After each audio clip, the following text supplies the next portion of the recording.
Thank you, Madam Chairman. I apologize. I feel so far away from you. I probably should have moved over there. Madam Chairman and Ranking Member Graves, I want to thank all of you for being here. And sorry I was a little late, but I noticed in all your testimony, you talked about how successful these programs were since their inception and how we now have the opportunity to both reauthorize them and enhance them. So I'm very pleased that one of the bills under consideration is the Rural Technology and Outreach Act, which is going to seek participation for rural areas as well as women and veterans.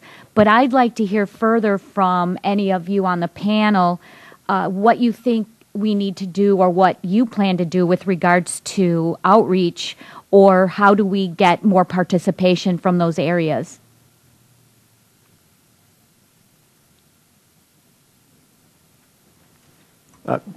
One little thing, and again, I'm looking at it just from the single company perspective, right. But I have seen in the state of Missouri someone who has been charged with the responsibility for working with companies as they apply for grants.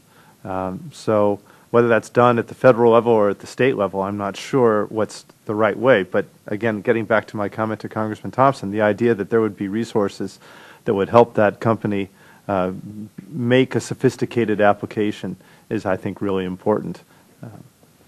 You feel like you're somewhat in a game, I'll be honest with you, when you're writing up an application. And, you want to make sure you understand the rules of the game. Well, and also, someone said that the rules changed in 2003. Was that for the good? I think Dr. Koenig said that. Koenig? Yes, as I indicated, I thought it was for the for the bad, not for the good. I think. Can you explain that for us? Yes, I think what happened is that companies that were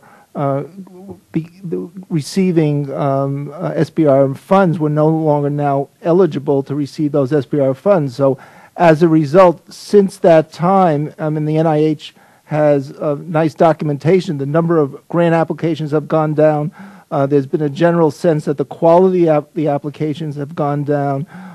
So some of the more potentially successful companies with the best technology are now excluded from this process. And I think what we need to do is change that so that they now can become, again, part of that process.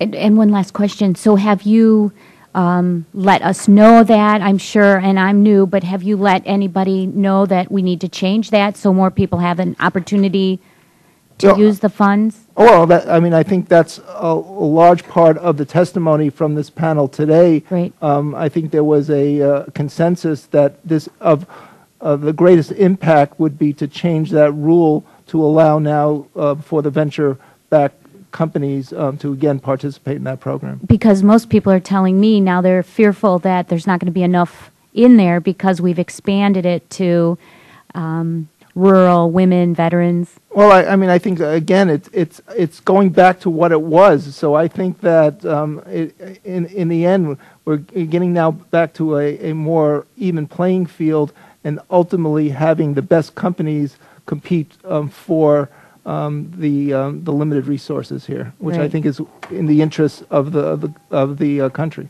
Thank you, Madam Chairman, or Mr. Chairman. I yield back.